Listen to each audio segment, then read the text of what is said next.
So Think and Grow Rich. How many of you have read this book? I think that this is probably the fourth time I've read it. I'm trying to use different highlighter every time I read it. So I'm going to give you a little bit of background about Napoleon Hill. He was asked by Andrew Carnegie to interview the 500, his fellow friends, 500 men at that time, sorry ladies, it was all men, that were multimillionaires.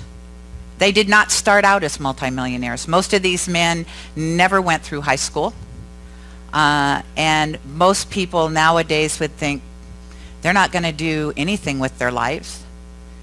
And these men are people that we think have it good and have always had it good. The Fords, the Rockefellers, Field Marshal.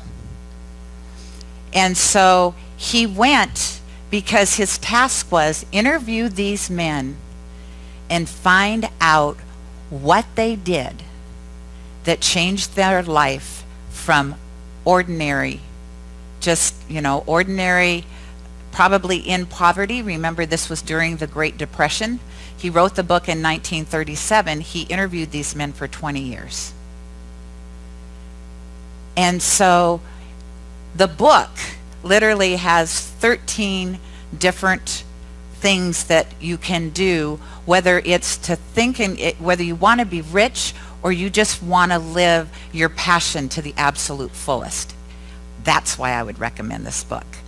The money is, we tend to think of money as a bad thing. Well, like, why do you want to be rich? Money is our legal tender. It's how we do things. It's how we educate ourselves. It's how we give. It's how we're going to be able to give and put on gifts of love.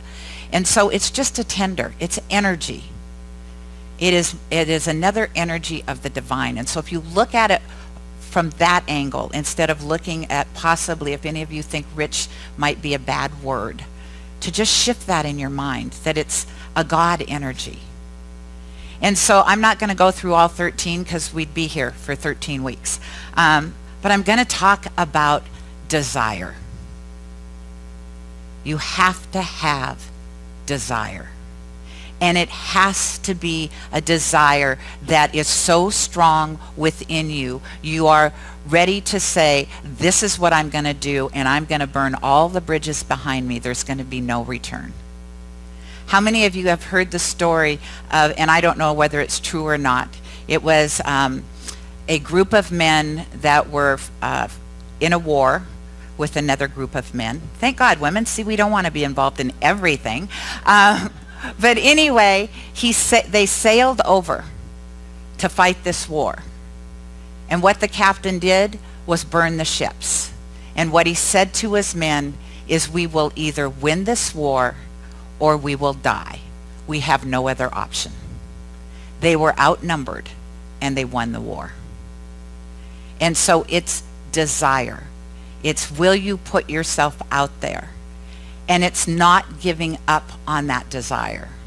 So there's the first story I'm going to tell you, and these stories come from the book. The first story I'm going to tell you is about somebody who gave up on his desire and then learned from it and created a business, a multi-million-dollar business from missing out the first time.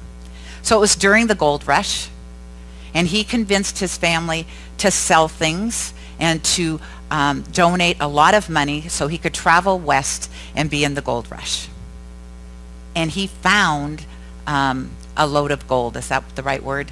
A vein. He found a vein of gold. And he was so excited. And he wrote to his family and he said, I found gold. I have found gold. You need to sell more because I need this equipment to be able to really dig down and get the gold. So again, the family came up with the money and he bought this equipment. And he dug down and they got some gold. And he kept digging down. And then there wasn't any more gold. And he got really depressed. He lost his desire. He lost his reason. Like, why am I digging for gold? And so he went to a person that when miners failed, he bought all their equipment and their maps And he bought this gentleman's equipment and his maps, and then he went to a geologist. And he said, it makes no sense to me. This man, this was a vein of gold. What happened to it? And he said, well, like all gold veins, it took a little turn. He was 3 feet from the gold. He never made any money off the gold. The person that bought all of his equipment made a lot of money off of that vein. What he told himself when he went into insurance and somebody would say no to him, I'm not interested, in his head he would say, I'm 3 feet from the gold. He never heard no. How that lives inside of us is to really decide, what is it I'm passionate about? And I know for a lot of us, or I've talked to a lot of people, I'm passionate about this, and I'm passionate about this, and I'm passionate about this, and I'm passionate about this. Bring it in.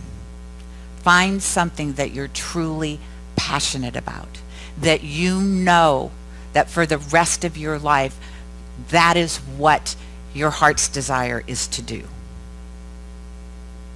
Write it down. And as you write it down, then decide, what am I going to do to make that happen?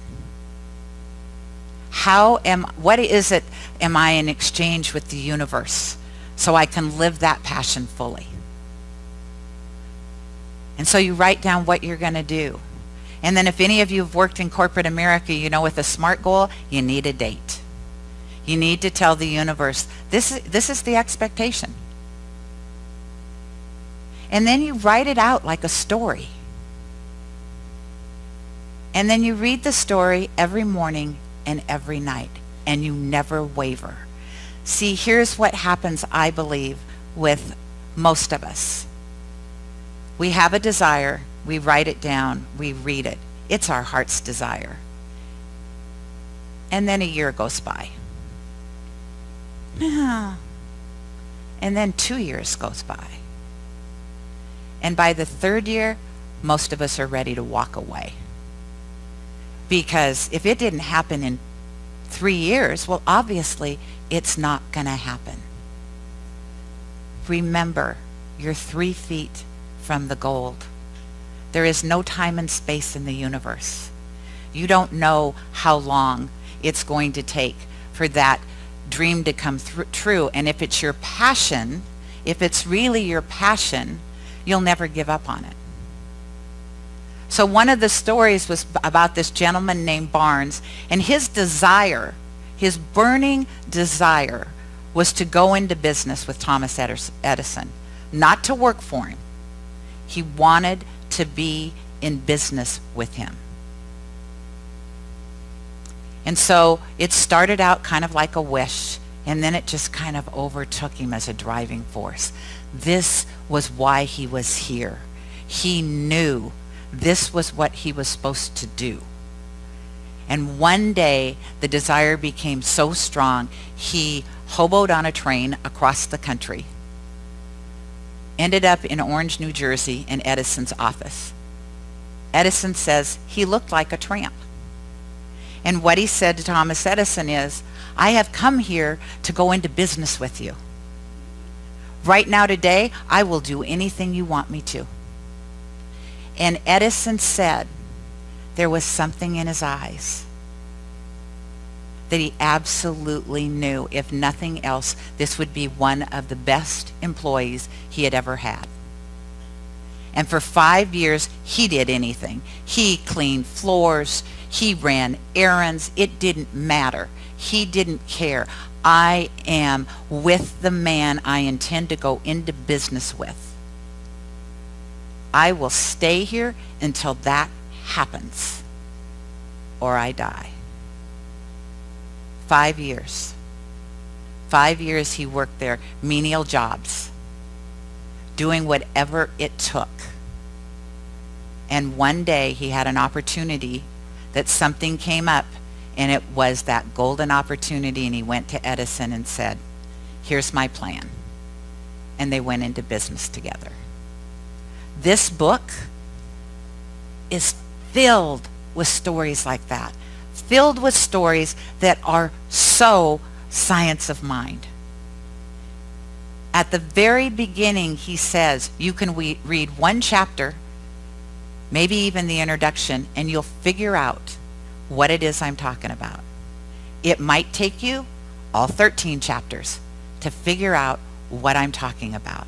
What I believe he's talking about is, do you have desire and do you have faith that there is something in the universe that absolutely wants you to succeed? Never doubts you. Absolutely embraces you and loves you unconditionally. Something so much bigger than yourself, we can't see it.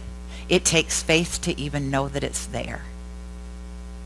And yet it is that thing, I believe, that puts the desire in your heart. And there is a saying, if God brought you to it, God will see you through it. Whether you believe that God plays that big a role in your life or not, do you have enough faith? Do you trust that there's something regardless? Because trust me, if your passion is big enough and it's worthy enough, you are going to have friends and family and community members that are going to go, seriously, why do you think you could do that? Why do you think you could do that? Because it's a burning desire in my heart. That's why. Will you have enough faith? Which is the second chapter in the book. Do you have enough faith to answer that call? How many of you get a call and just make one of two assumptions?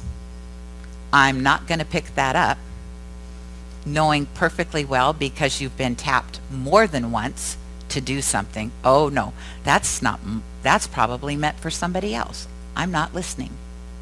Or you just ignore it because you know better. You absolutely know. You're not going to be engaged in that energy. It works. How many people in this community, I being one, have a story like that? Maybe not as big, maybe not as magnificent, but you have a living, breathing story about how you have a desire and you set the intention and it came to fruition. Yeah. Why don't we trust that all the time? Because if it works once, it's always gonna work. Always. If it said yes once, it will always say yes. And yet sometimes I think, we start out kind of small. What do they tell us in foundations class? We start out making, creating parking spots for ourselves. And that's fun. And then we stretch a little bit more and we do something else. And when the big thing comes, it's like, oh no. Nope, I'm not going there. I'm not doing that. And I believe that is our ego. That's the part of us that's comfortable. It doesn't care if we're unhappy. It doesn't care if we're getting along. It's okay. Life is good. How amazing if every single person in this room, every one of you, said every single day, dang, my life is amazing. I love my life. More, please. How many of you can say that right now? Yay. Say it more often. Say it louder so the vibration goes out and hits the hearts of everybody else in here. That's why we're here. That is who we are. We are supposed to be great. Each and every one of us. Each and every one of us is supposed to be great. Remember, inside of us, that little thing inside of us, God in form? Do you think it spit out something and was like, oh dang, I made a mistake there? It's inside of us, and here's the deal, in its brilliance, it never forces itself upon us. It's never going to say, Gayle, this is what you need to do. This is how you need to do it. It let me be Gayle this way for 50 years, and then I woke up one day, and when I changed the way I thought about myself, it let me start to be Gayle this way. Both my choice. Both times it was always saying yes to me. Always saying yes. And so to really embrace the fact of what's your passion. How many of you have a passion and you're not living it? Do you know what the passion is? Are you willing to write it down, Bernie Campbell? Yes. You're willing to put a date on it, Bernie Campbell? All right. Go Bernie. Every single one of us. Here's the deal. I mean, I'm living my passion, and yet there's some other things I would like to put on top of that. Have I written that down? No. Why am I going to? And put a date on it. Oh, you guys are listening. I love that about you. Because once you're like, I love this, and I know there's more I can do. And yet the next step, a little bit scarier. A little bit uncharted ground. Haven't been there before. What's that going to look like? What if I fall on my face? How many of you know how many times Thomas Edison fell on his face? 10,000. 10,000 times he tried to create light. Now, I'll be honest, 10,000 times, wow. That man was persistent. I don't know that I've ever done anything in my life 10,000 times. Well, wake up every morning. That's a lot. That's a lot of heart. So we have light. And yet he never faltered. Henry Ford told his engineers, he didn't know how to build an engine, but he had a vision. And so he told his engineers, this is what I want you to build. And they went, that'll never work. Oh no, make it work. You're the engineers. This is what I want you to build. And they kept coming back to him saying, it won't work. And he kept saying, yes, it will. Keep building. And guess what?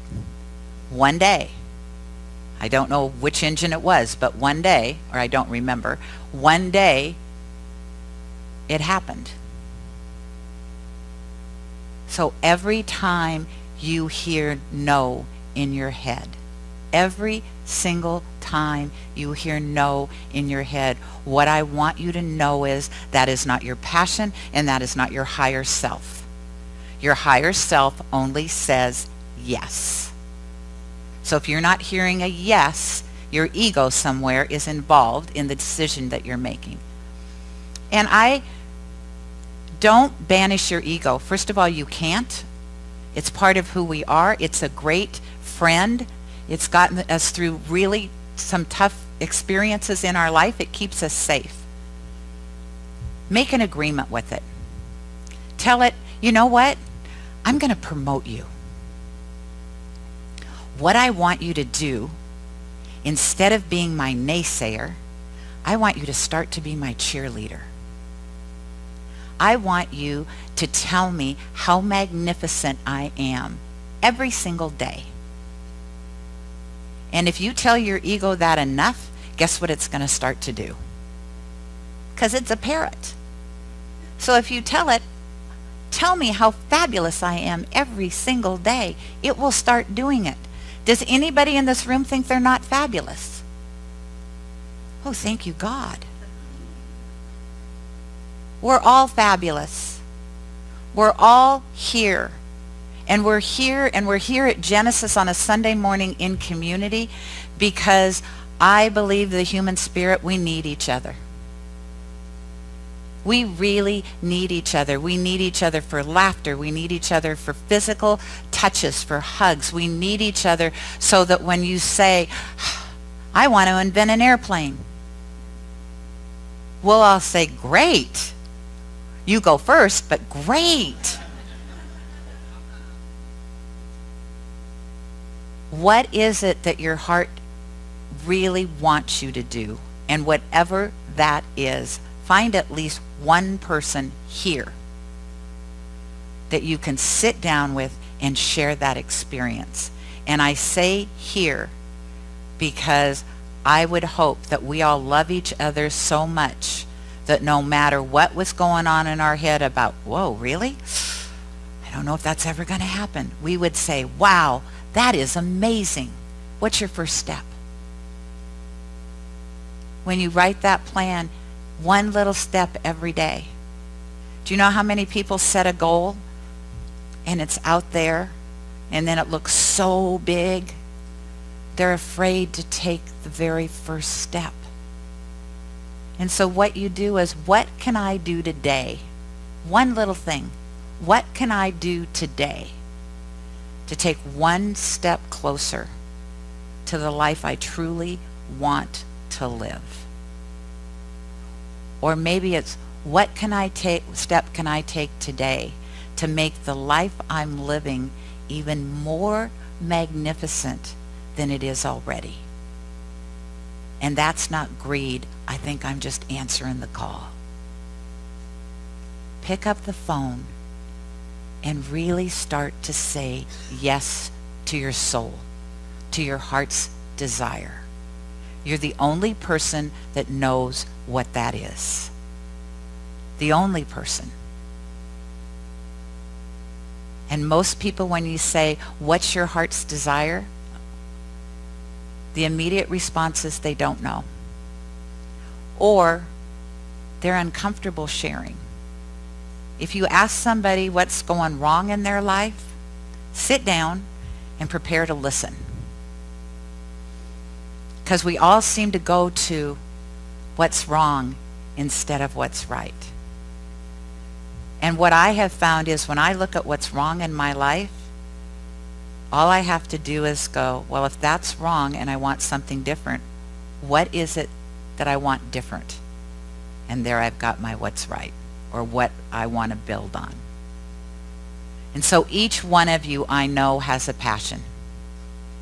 And if somebody's sitting here thinking, I don't know what that is, then I invite you after service to sit with a practitioner so that they can know the truth of who you are, and that you have been planted with a passion. And it might be so deep down, and you have told yourself so many stories about why you shouldn't, or you couldn't, or you can't, or people will make fun of you, or you don't have the right education, or you're too young, or you're too old, or you're too this, or you're too that. That's all the walls you've built up around yourself. The truth of the matter is, each and every one of you is magnificent. I believe it. I believe it in each one of you.